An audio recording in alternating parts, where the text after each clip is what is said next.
So there you go, the information about the Conservation Reserve Program. Now we're going to talk about the ranking exercise that you'll participate in. You're going to be asked to rank hypothetical Conservation Reserve Program scenarios for land that's eligible for enrollment in the Conservation Reserve sign-up, under the general sign-up. So you'll rank the 3 presented options in each choice set. You'll rank the most preferred option as 1, the next most preferred as 2, and the final option, the least preferred, as 3. Option C will always be not to enroll, and I'll show you that. So each option is defined by 5 features, and these are the 5 that we have chosen. There's 5 different characteristics: the maximum rental bid, the length of the contract, the terms of the contract, the establishment cost, and land use restrictions. So hypothetical contracts are made up of various of those 5 attributes. That's how they're defined, but there's various levels that we use in each one. So the max bid is either 100%, that's representing what they're trying to do now, which is the maximum bid. The most you can get bid for your rental rate is to reflect the average local rental rates and soil productivity. So 120% would be 20% more of that, and 80% would be 80% of that number.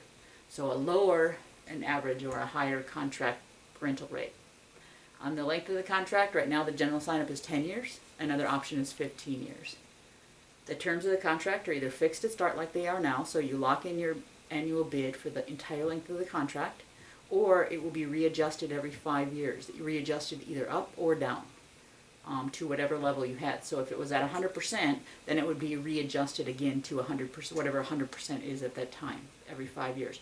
If you were locked in at 120% of local land rental rates, then in 5 years you would be readjusted at 120% of whatever local land rental rates were at that time.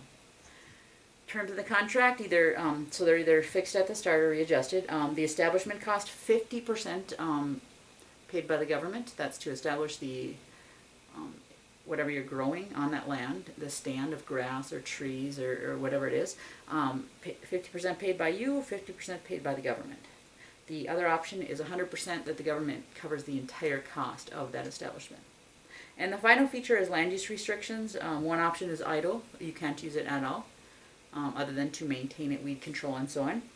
Or you can graze or hay every other year. So you can use the land every other year, or 50% every year. So those are the 5 attributes that define the contract. Okay, so you have a sheet here. I want to show you the sheet here. These are the contracts. These are the choice sets. So there's a choice set. We'll go down here, so it's a new one. The choice set there is option A, option B, and option C. So you're going to rank the best, the second best, and the third best. Option C is always going to be no contract, where you wouldn't enroll. Okay? So if, for example, you don't like either one of these options, you would not enroll in them, then do not enroll would be first. If you would enroll in both of them, then do not enroll would be last. So let's look at option A. Maximum bid of 100%. It's fixed at the start of the contract for a period of 10 years, the length of the contract.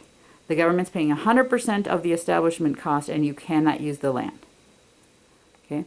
Option B, 120%, so it's a higher rental rate. It's readjusted at 5 years, so it moves with the local rental rate. It's a 10-year contract.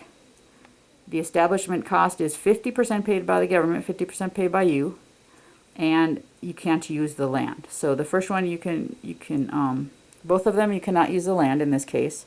One has a higher, A has a higher establishment cost payment by the government, and the other difference, B on the other hand, has a higher rental rate and is reestablished. So you look at these 3 options, and then you think to yourself, based on my land, or land that we farm, or land that would otherwise be eligible for the CRP program, even if you don't farm it, you look at it and say, which one do I like the best? And for example, it depends on what criteria you use. Let's say you like this one best. So the rental rate is really important to you. So then you would put a 1 there.